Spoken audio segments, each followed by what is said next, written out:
રાજ્યપાલ શ્રી આચાર્ય દેવવ્રતજીએ ચોટીલા તાલુકાના ચાણપામાં સામાજિક સમરસતાની મહેક પ્રસરાવી. પ્રોટોકોલ બાજુએ મૂકી રાજ્યપાલશ્રીએ પિતૃવાત્સલ્ય દાખવ્યું. ધીરુભાઈ વાઘેલાના આંગણે શુદ્ધ દેશી ભોજનનો આસ્વાદ માણ્યો. શિક્ષણ દ્વારા રાષ્ટ્ર નિર્માણનો સંદેશ આપી બાળકોને ભણી ગણીને ઉજ્જવળ ભવિષ્ય બનાવવા પ્રેરણા આપી.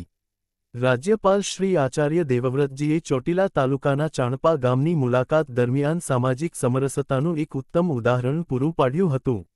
રાજ્યના પ્રથમ નાગરિક હોવા છતાં અત્યંત સાદગીનો પરિચય આપતા તેઓ ગામના શ્રી ધીરુભાઈ વાઘેલાના નિવાસસ્થાને પહોંચ્યા હતા, જ્યાં તેમણે તમામ પ્રોટોકોલને બાજુએ મૂકીને એક પરિવારના વડીલની જેમ જમીન પર બેસીને અત્યંત સાદગીપૂર્ણ અને ભાવપૂર્વક ભોજન ગ્રહણ કર્યું હતું.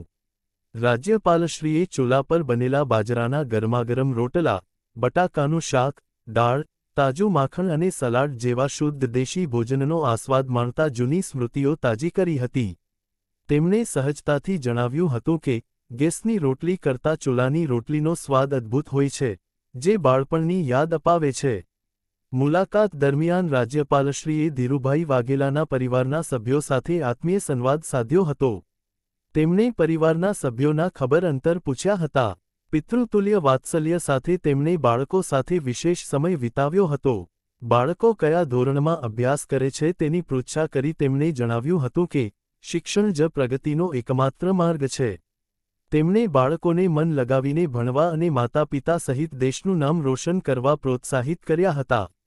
આ પ્રસંગે ધીરુભાઈ વાઘેલાના પરિવારે રાજ્યપાલશ્રીને ભારતનું સંવિધાન પુસ્તક અને શાલ અર્પણ કરી સન્માનિત કર્યા હતા. રાજ્યપાલશ્રીએ ઉપસ્થિત સૌને જીવનમાં વ્યસનનો ત્યાગ કરવા અને માતાપિતાની આજ્ઞાનું પાલન કરી કુળનું ગૌરવ વધારવા જણાવ્યું હતું. રાજ્યના સર્વોચ્ચ પદ પર બિરાજમાન મહાનુભાવને પોતાના આંગણે આટલી સાદગીથી જમતા જોઈ ધીરુભાઈના પરિવારે હર્ષની લાગણી અનુભવી હતી. રાજ્યપાલશ્રીની આ મુલાકાતમાં જિલ્લા કલેક્ટર શ્રી કે. એસ.